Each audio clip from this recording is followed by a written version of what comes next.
We're still talking about the Beatitudes for the next few weeks, and it starts in Matthew chapter 5. Beatitudes is just a Latin word that means like supreme blessedness, the most blessed. And what does even blessed mean? That's a Greek word, makarios, which means happy. And so we're going to talk about how Jesus talks about happiness. You know, in our world, we know that our country was founded on this idea that we're all supposed to have life, liberty, and what? The pursuit of happiness. And you're like, well, wow, I want to be happy. That sounds nice. I'd love to be happy. How do I become happy? And the Beatitudes in Matthew chapter 5 are the best snapshot Jesus gives us of what it means to have a happy life. That's what blessed means, or makarios in Greek. And so one of the things that I've never forgotten was there was this guy who was at a church I was at, and every time you would meet him, I would just go, hey, man, how you doing? And he would always use the same line every time I asked him how he's doing. He would say, too blessed to be stressed. Too blessed to be stressed. Have you ever heard that before? So, you know, whether it was a great day, too blessed to be stressed. A bad day, too blessed to be stressed.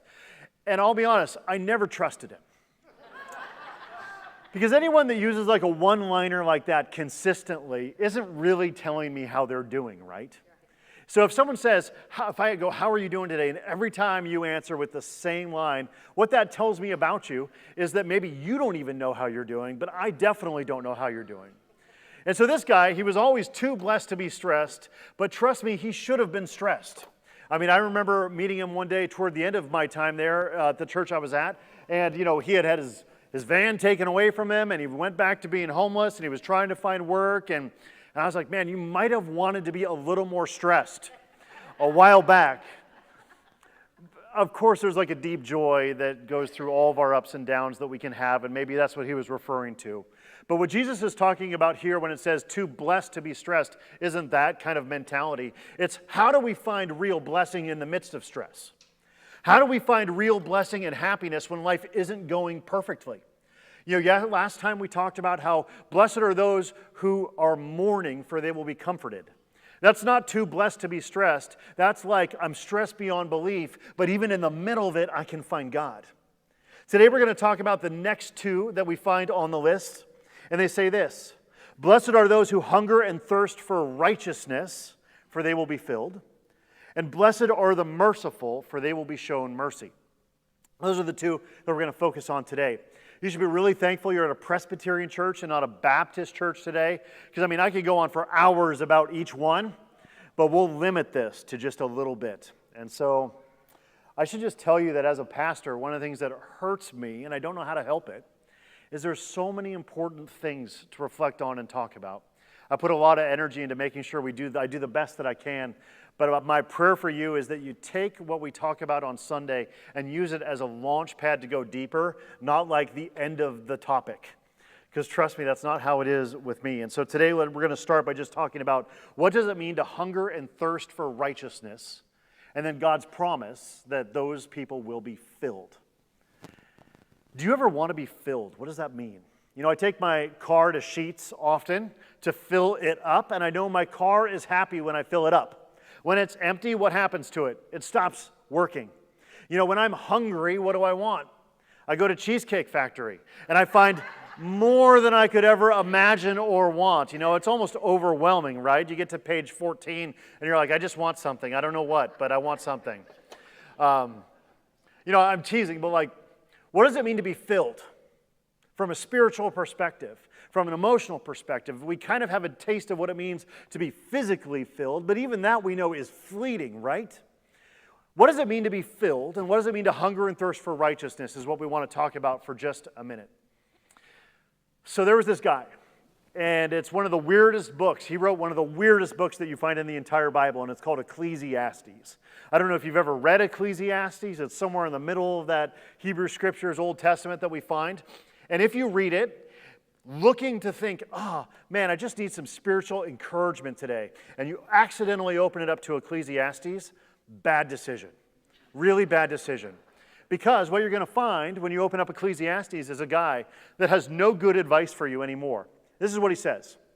It was written by, we think, King Solomon. King Solomon was the one in the Scriptures who was described at that time in history as the richest person that had ever lived. So he was like your Bill Gates and your Elon Musk and everyone else combined and all their money. Like this was that guy. So, but not only did he have a lot of money, he had all the power that he could want. So he was king. It wasn't like the president of the United States today that has to fight with Congress or that has to negotiate deals with other countries. I mean, what you were if you were a king is you had a kingdom and you were completely in charge of it. So he had no one to tell him no, really. He had as much power as he could possibly want. He has as many resources and money as he could possibly want. And I'm not saying that this is anything anyone else would want, but in his particular case, he had 700 wives and 300 concubines. I had to look up what concubine meant. It's not good. And you have to understand, in those days, a wife wasn't just someone that you loved. It was connections. It was property. It was relationships to other kingdoms. I mean, this guy had everything you could ever want. He actually starts his book out by saying this: I was looking for the good life. I was looking for blessedness, happiness, and all these things. And it even goes so far as to say that he wasn't just had the most women in history, the most money in history, the most power in history. Do you know what else King Solomon had that he was known for and he was famous for? The most wisdom in history. He was considered the smartest man that had ever lived. And when people came to him with problems, they would line up and he would stand in front, well, he would sit in front of them and they would bring their problems to him. And over again, he would just say the smartest thing. He had read all the books. And then they would go back and they'd be like, man, that guy's so smart. Would you be happier if you had all the knowledge and all the money and all the power and all the sex and all the things and relationships that you wanted in life that you could ever want? Someone asked King Solomon, and he wrote a book called Ecclesiastes where he described how he felt at the end of that process. And you know what he said? Meaningless, meaningless. Everything is meaningless. There's no end to all these books. They're not going to help you. There's no end to all this power. It's not going to make you happy. I chased after all this money, and I got it. And guess what? My heart keeps wanting more. And of course, that's kind of like empty advice to folks like us, because I'm like, I think I'd like to try King Solomon. You know, I'd like to know what it's like to maybe just have $1 million more. You know what I mean? Like, whenever someone tells us that they've been there, done that, it's our temptation to say, well, it might be different in my case. But you know, I was reading the news just this week, and one of the richest people in all of the UK, who had the fanciest boat that you could ever imagine, right? He was a tech billionaire from the UK, and his boat just sunk off the coast of somewhere in Europe, and he died. Sicily, you said? Off the coast of Sicily. And so no matter how many billions you have, and no matter how many things you've accumulated, man, that's just an example from this weekend where it can be gone like that. Like that. Like that. You know, and I was just reflecting on this Friday night. I had the opportunity to have a family over from church. They hosted our summer intern for the summer that was here from one of my former schools that I went to. And I was having dinner with them, and you can imagine that having folks over for dinner was a good thing. But this is how it ended up looking. About an hour before, my wife forgot that she had an event. And so now I'm hosting on my own. And on top of that, I found out that the person that she's going with needed to send her daughter over to our house. You know? So I'm making food by myself, and I've got an extra kid to worry about. And about 20 minutes before this family's supposed to come, who themselves have 3 kids, twins that are about 2 years old, 3 years old, another kid knocks on the door from our neighborhood and says, hey, is there any way I can hang with you guys? My parents need to go somewhere, and I don't want to go with them. And I was like, whatever. You know what I mean? So it's Friday night. It's Friday night, and I'm like scrambling to get some city barbecue together. The app's not cooperating. I've got more children than I can count showing up at my house, with more on their way. My wife's heading off to do something that was really important that she needed to do. And I want you to know that, like, watching those kids just run around the house and make a complete disaster and not hosting things the way that I want ended up becoming I actually just stopped in the middle of the dinner while I was with with our friends from church here, and I just said, this is so blessed. One of the things that Jesus tells us is that thy kingdom comes on earth as it is in heaven, and you don't have to wait to receive the gifts of the kingdom in the future. You can receive them now if your hands are open and your heart is open. And one of the things that he does is he says, blessed are those who hunger and thirst for righteousness, for they will be filled. And I have a hunch that just like folks that are chasing after money or sex or fame or power or more resources or whatever those things are, like anyone might be in this room if you're with me, I want to let you know that all of those things will let you down and you will be found as empty as you were before you started. What does it mean to hunger and thirst for righteousness? That's kind of an odd phrase, right? Righteousness doesn't mean like thirst to be right. I mean, that's how we interpret it in modern day English. But in the original context, that word dikaiosune would have meant hunger and thirst for God, for everything that is right. You know, and it doesn't mean just kind of want this or want that or want things to go the right way or the right political party to win or anything silly like that. This is like people that hunger and thirst for God. Blessed are the people that actually want God, for they'll find him, is another way to put this text. You know, one of the things that I find as a pastor is that I meet folks all the time where I say, hey, I'm a pastor, or like, would you like to come to church? And they're like, no thanks. I'm full of that stuff. I'm already full. I've had a taste of church before in my past, and I don't need any more in my stomach. Have you ever felt that way or know what that's like? I've been to church. I think I know who God is. And I'm really not hungry for that anymore. In fact, if you ask the bulk of the people in the world that aren't in church this morning, like why they're not in church, they wouldn't say it this way, but their answer would probably be something like, well, I'm just not hungry for it. You know, I don't really understand not being hungry. Being hungry is like my DNA, literally. But, you know, there were times in my life where I wasn't hungry for God, and I know what that's like, where I'm like, you know what? I don't need that right now. I'm okay. And when I hear that, I get it because I've been there. But I also know this. If you're not hungry for God, what are you hungry for? Because I know everything else that you might be hungry for in your life is probably not going to satisfy the way that you wanted. A few months ago, I was at this retreat where it was a bunch of pastory type people, and we sit around, and on the first day, you know, we're in this little chapel in the middle of nowhere, and we're just talking to each other, and one of the people asks, like, hey, it was a conference designed for like pastors to like kind of just reconnect with each other, reconnect with God kind of thing. And as we're sitting around this thing with about 20 of us, the leader of this group goes, hey, just love to know, you know, what do you want out of this week? You know, here you are, you're at this conference, you took a lot of energy to get here, you had to fly on a plane and then miss 14 flights and delays and all that stuff, right? But you're finally here, and I'd love to know, like, what you want out of this week. And you know, like, there was a part of me when I get asked a question like that where I'm like, well, I guess maybe good food. No, I didn't even say that. Then the next thing, which is kind of real, is I say, actually, I would just like to sleep. For some of us, just that's important, and that's okay. Maslow's hierarchy, right? And then there was a part of me that was like, I could just use a break from my kids. And then I'm like, well, what do I really want out of this week? And I'm starting to get real honest about my wants. And as I thought harder and harder about how shallow all of those wants were, even though they were very real in my life, like eventually by the time it got to me, I was like, what I would like more than anything is I would like to just have a powerful experience of God's love for me and connect to Him. And the reason why I said that and why everyone else kind of wanted something like that too is because once you've tasted it once, nothing else is good enough. One of the things I love about Jesus is He said, well, first off, what He doesn't say is, I need you to follow me because you have to. He never said that. He doesn't say, I need you to follow me because if you don't, you're going to go to hell. He never said that.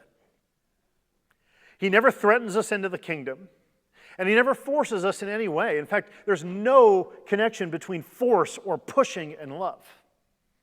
And instead what Jesus says is, taste and see that the Lord is good. He invites us to actually experience Him. He invites us to actually just just like hang out with him for a day. The greatest gift that God gives us isn't a list of promises, but his own very self, where he says, I will personally be your friend and be with you and give you love and forgiveness and companionship along your journey in life. And so as I was sitting there in a conference in the middle of nowhere, being asked, what do I want more than anything? I want the one thing that in my life I'm hungry for, but I often can't find, which is I hunger and thirst for Jesus. And we don't do church here in order to be busier people, in order to just kind of keep crushing walls build, even though we're good at that. The reason why we do walls build, and the reason why we do a bash, and the reason why we do Sunday school, and the reason why we ring a bell, the reason why we do all of the things that we do is not because we love being busy and keeping it all going. It's because our hope and our prayer and the deepest desire of our hearts is that in the middle of all this activity, we find the God that we hunger for and want with our souls. And my invitation to you this morning is that if you're that kind of person that's hungry and wants more in this life than what a yacht can offer, the God of the universe says, blessed are those who hunger and thirst for me. They'll find me. Jesus also goes on to say, blessed are those who are merciful, for they will be shown mercy. Blessed are those who are merciful, for they will be shown mercy. Some of you know how these verses go. I hate doing Bible tests. Like, that's not how it works. But you might know this. Do unto others as you would have done unto you, right? There's this weird logic in Jesus' kingdom where whatever you do seems to like boomerang back to you. Not in some like epic karma way. But Jesus also said if you live by the sword, you'll do what? You'll die by the sword. So do unto others as you'd have done unto you. If you live by the sword and are always fighting, what's going to come back your way? When I was a little kid, it was like every time you point a finger, how many are pointing back? It's cheesy. But like, there's some weird, deep logic to how the world works. Jesus says, don't judge, lest, what? You be judged. He was consistent in his teaching that those that show one thing often receive what they show. That when you give your life away, somehow there's this weird, deep logic going on in Jesus' kingdom. You know, one of the things that you all know if you're in a working environment is every email that starts with this, per my last email, you know it's not going to go well, right? Per my last email. In other words, what they're saying is, I'm not starting with mercy with this one. Anytime you live in the world, you encounter a world that doesn't show a lot of mercy because everybody wants their pound of flesh and they want revenge and they want righteousness and they want things to go their way. But I just want to invite you to think very carefully on, do you really want God to treat you the way that you treat other people? You know, often I think about my relationship with God and I walk around and I go, God, if possible, could you fix that thing, that person over there? God, if possible, could you bring justice down on that knucklehead that ruined me over there? God, you know, I'd really appreciate it if.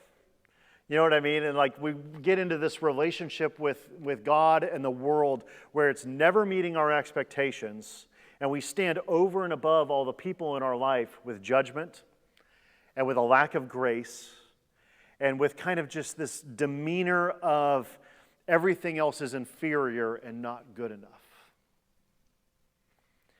And in my own life, I can attest to this. I'm not even going to give you examples because many of them are just way too close to home still. The times in my life where I've treated people without grace, and the times in my life where I have not shown mercy to people, I can almost not in like a mechanical way, but I can almost just show you exactly how next what happened was I experienced the same thing in a way I didn't want. And in a way that Jesus describes his kingdom is a place where nobody gets what they deserve, and that's the best thing that could ever happen. When I get to heaven, this is how it's going to go. God, I barely loved you.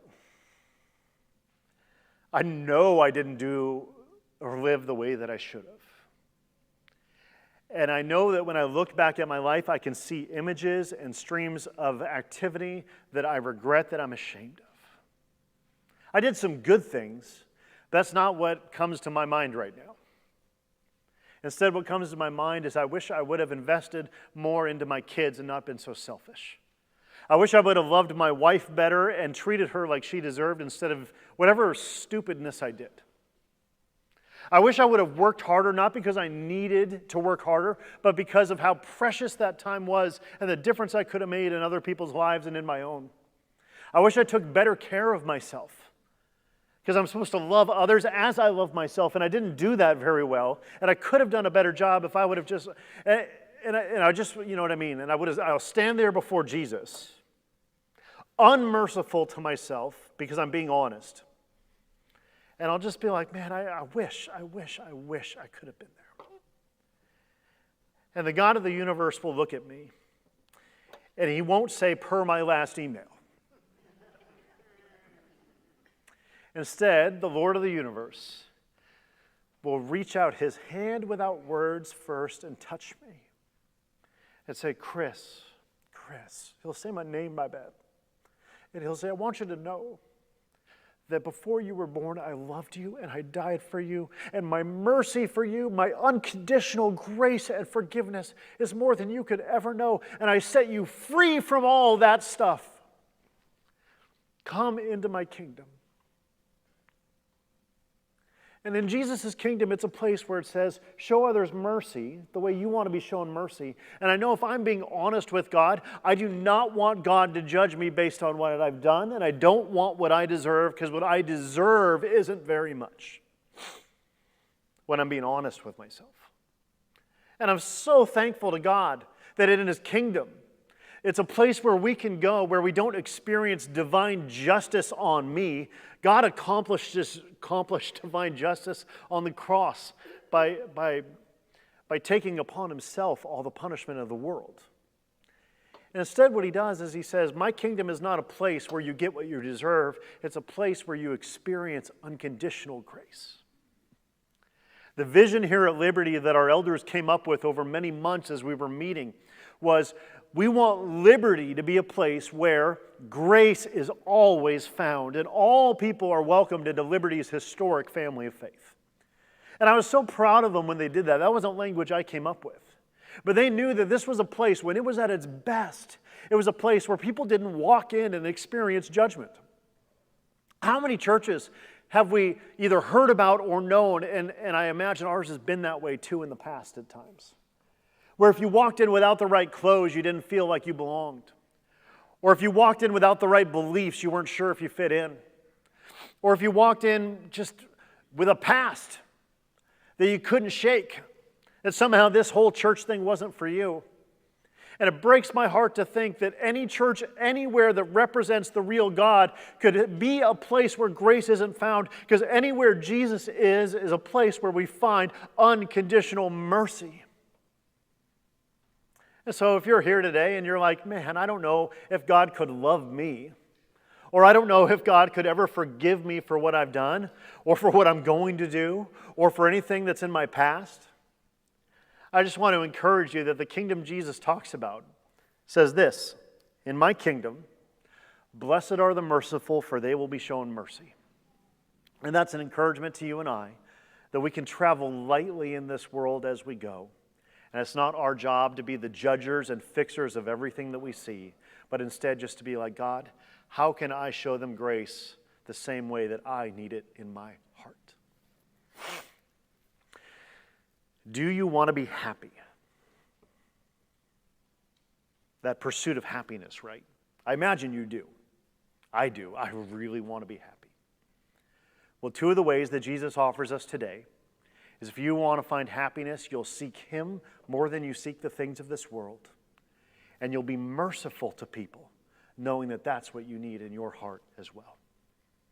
How today can you take a message like that and apply it to your own life? I invite you now to bow your heads and pray with me. Jesus, the kingdom that you offer sounds so weird. What does it mean to be merciful and to live mercifully? What does it mean to hunger and thirst for you when truthfully we got up and searched for breakfast burritos and coffee? And instead of searching for mercy, we just wanted everything to work for us and do the way that it should. And so, God, soften our hearts. Give us the ability to reconnect with you, to reconnect with the people around us that we love. And we just pray that your kingdom would come on earth as it is in heaven. In Jesus' name, amen.